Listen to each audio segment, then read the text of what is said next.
you doing today? Hi, Sharonda. How are you? So good to see you. No, see, okay. We talking about my favorite show right now, Yeah. I love it. Thanks again for Atlanta. I really appreciate it. That was a really lovely memory for me. Thank you. no, thank you for coming. Please always come back and visit us in Atlanta. We want you there, okay? We Okay, want you. I'm coming.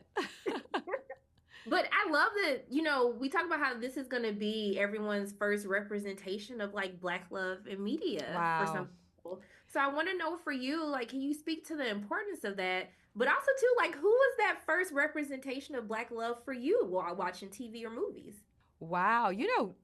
I can remember to this day how crazy I was for Dwayne and Whitley in a different world. I ate, drank, sleep on that show. It's funny. I would always call my mom or my friends afterwards. It really impacted me greatly. That was that.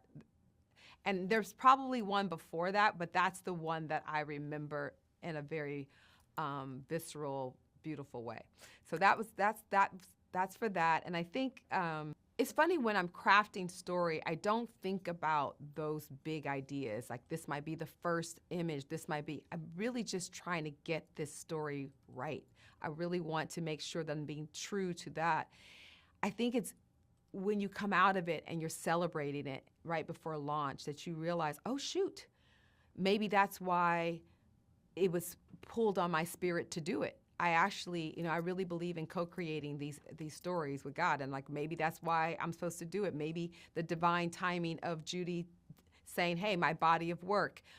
Even the idea that the book is 50 years old. I wasn't thinking that at that time, but when you start to pull out, you realize, wow, maybe I was used for something that is going to have that level of impact for all youth around the globe. But why not also starting for us to see love through a Black lens is exciting to me, and why not?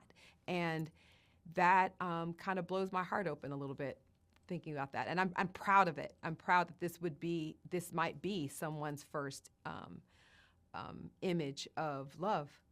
Black. Ooh, can I be really random? Because it's not like it's not like this is a love story, but like, you seen That's So Raven, right? The parents in That's So Raven. At a young age, I knew that that was a healthy marriage. I knew that that was a healthy marriage. Random, come on now. Thanks. I'm going to say the Huxtables from The Cosby Show. I think that was I watched The Cosby Show at like 8 or 9 or something, and I just remember being like, dang, they're a good couple together. And now that you say that, I'm gonna also have to go with Dwayne Wayne and Whitley. From It's a Different World, I'm also gonna crazy. go with them from A Different World. That Crazy. is like my favorite couple That was one of of all my favorite time. shows, How could too. I forget? And now they gonna be like, y'all gonna be their favorite first couple that they saw, right? I hope so. I hope. We're hoping. Just us Akko tacos. But one of the things that I do really enjoy that this really stresses the importance of self-love. Before you Yes. can be in love with someone else, you really have to like love and care for yourself. So I want to know for the both of you, how are you practicing self-love after working on Forever? I practice self-love by showing myself grace, because I feel like as humans, we do get mad at ourselves a lot for a lot of things. It's really easy because we set a lot of standards and stuff. So just showing grace when I feel like I've dropped a ball, just so that I can be resilient. And then also, I love a good bubble bath. I love a good bubble bath. That is my self-care. And Yeah. for me, I think faith is a huge part of my life. It grounds me in a way. So just surrounding myself with people of the same faith as me and being able to share, different experiences. Solitude, it keeps me clear. Like, you're gonna think I'm crazy for this.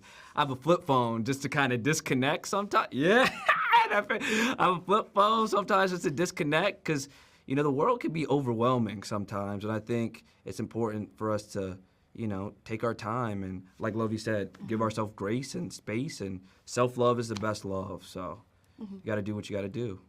You took it back with the flip phone. Man, I ain't had a flip phone in years. Yeah. I want to just flip it on somebody. You know what? When you be mad, you just shoot. Yeah.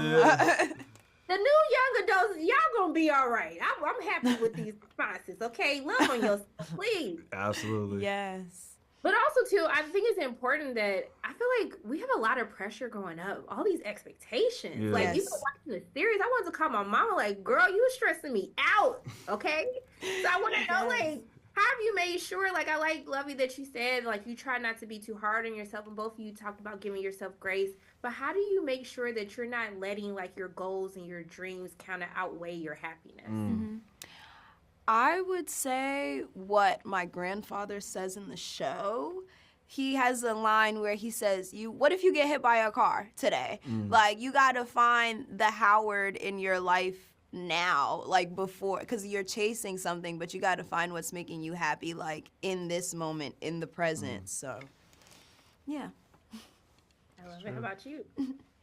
I think it's the same thing, just being present, living day to day, you know what I mean? Instead of thinking about the future or succumbing to the past. I think the present is powerful, and as long as we're able to remain present, I think there's clarity and truth and happiness that comes along with being just present. But we got to talk about these parents because I want a prequel. I want a prequel with Justin's parents. I need a prequel with Keisha's parents because I still got questions about that relationship. But can you really just talk about, you got, like, this is some of the best, like, parent casting I have seen in quite some time. Oh my gosh, you got me blushing. First of all, how about you just pitch the whole universe of love? I come on. Where's Netflix? Where are they at? Can we manifest it right now? Can we do that? I mean, wouldn't that be something? Zosha and Will Catlett, and then Karen and Wood. I mean, we have them now, but who their young counterparts would be, that would be kind of fun. Because there is, by the way, there is backstory. We actually built the backstory of those couples to understand them as parents, to understand how they would then react to and respond to Justin and Keisha. So that's funny you should say that. So it's the intelligence is there. The casting, it was so much fun to think about the casting. I've always wanted to work with Karen. It's one, she's a dear friend in real life as well, but to get to work with your friend who's right for the role. She's also a mother, and I knew she would bring those instincts and those ideas to Dawn.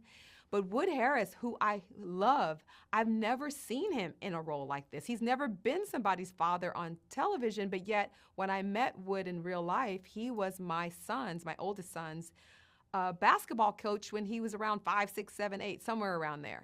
So I met Wood as a father, but yet I never saw him on screen like that.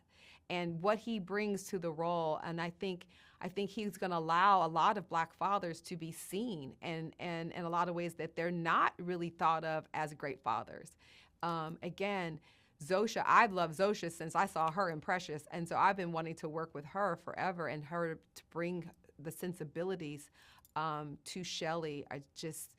The nuances and the honesty that she finds in the work. And I have to just shout out, as soon as Regina saw Zosha on the list, she was like, I'm sure this is going to be, Regina spotted that from the beginning. And I just was here to co-sign exuberantly about it. And Will Catlett, if anyone knows me, you know how much I love Will Catlett. There's nothing to me Will Catlett cannot do. And he just came in and just stole the scene. And also represented that very sort of this idea of the idea of the complexity of the father who's not present 100% of the time, but also is 100% loving their child, and just what does that look like? And he was able to bring it. I could go on and on about this cast, but that's what I think about the parents. Well, we can talk again when we go into season 2. Okay. On Justin and Keisha as young adults, and then it makes their parents think about when they were young adults, so we can get the flashbacks. And we already got season 2 done. Like, come on, Sharana, let's get to these offices and get these things and get these shows solved. Get Ted on the line. Get Ted on the line. Get Ted on the line. Get a season 2 and stop playing. Look, Thank I want to you. thank you so much. Just thank you for bringing this series to us. Just thank you for like just really giving us so many like bomb shows over the years. Thank We you. appreciate you, I and I'm just appreciate you. sending love and light to you. Thank Thank you. you I so much. receive it. I'm so giddy. You got my cheekbones all hurting because I'm smiling so much. Thank you so much. Thank you. Bye. Bye.